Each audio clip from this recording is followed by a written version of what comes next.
All right, today we are going on a kind of treasure hunt, but our map isn't paper, and it's not going to lead us to gold.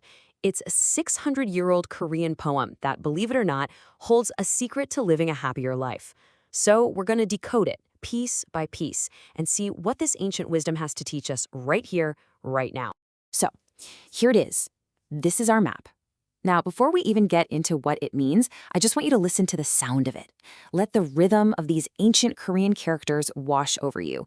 첨귀원 제눈, 백봉야 매신, gyudubongajo, yohuya hasochon. It really has a kind of music to it, doesn't it? Okay, now, let's find out what's hidden inside that melody. You're probably looking at these characters and thinking, how can a few ancient symbols hold the key to anything, let alone a happy life? Well, this is so much more than a language lesson.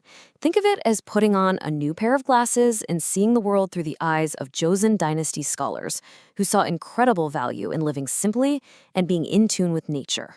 So, let's start our journey. Okay, let's dive into the first two lines.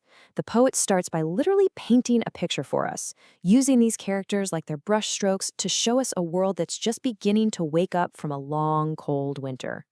Let's start with the very first two characters. The first one is Cheong, and it's pronounced Cheong. This means blue or green, you know, the color of new life. Right next to it we have Qui, which is pronounced Qui, and that means to return. So right off the bat, you get this feeling of color and life coming back. And the picture gets clearer with the next few characters. We have En, one, which is garden, then Cai, chai, for vegetable, and then this last character is beautiful, Nen, pronounced nun, which means tender or beautiful. You can almost feel the soft texture of a brand new leaf in that one word. So let's put all those puzzle pieces together for our first complete thought. 첨귀원 제눈. The green returns and the garden vegetables are beautiful. See, the poet isn't just stating a fact like spring is here. No, he's showing us the gentle, quiet, beautiful return of life right there in his own backyard. Now for the second line. We start with a totally new color, bai, which is pronounced baik, and it means white. This is paired with the character feng, beng. Now, this can mean to release, but in a poem like this, it means to bloom. It's like this sudden burst of white is being released into the landscape. And where are these blooms appearing?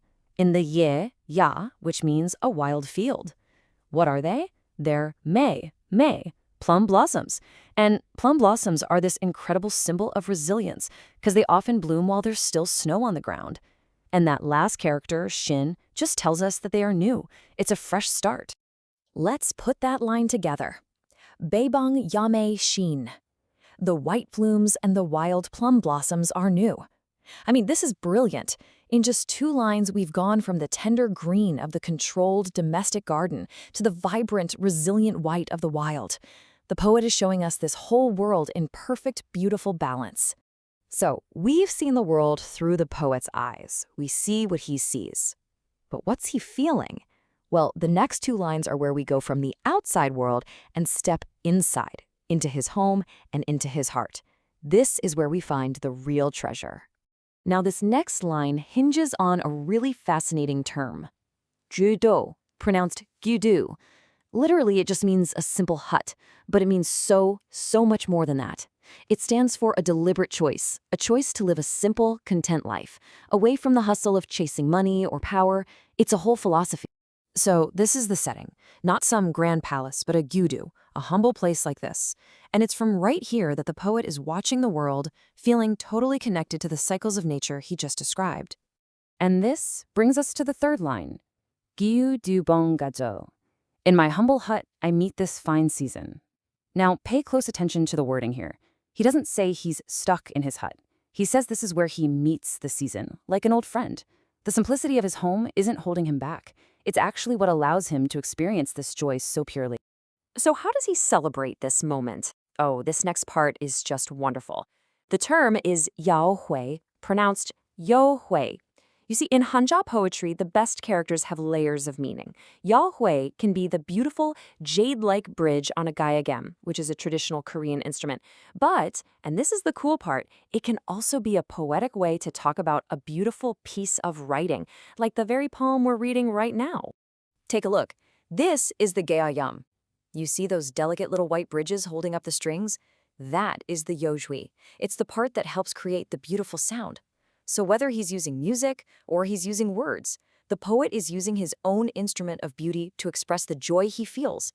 And that leads us to the final line. Yahui ha sochang. With my gayagam, or poem, I celebrate this little spring. It's not some huge party or a massive festival. It's a little spring, a personal, private, intimate celebration using his art. This is where he finds his richness. So, we have all the pieces. We've unlocked all 4 lines of the map. Now let's just step back for a second and look at the treasure we've actually uncovered. What is this 600-year-old poem really trying to tell us?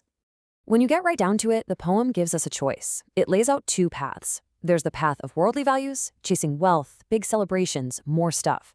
And then there's the poet's path, finding true contentment in a simple life, taking joy from nature, and living in harmony with the world around you. So the takeaway here is that this poem is basically a guide.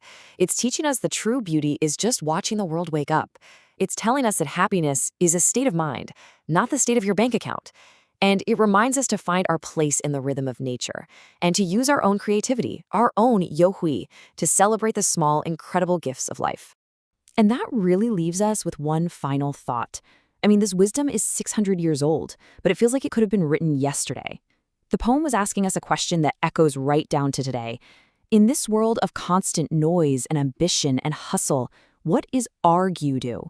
Where is that simple space, whether it's a real place or just a place in our minds, where we can slow down and truly meet the fine seasons of our own lives?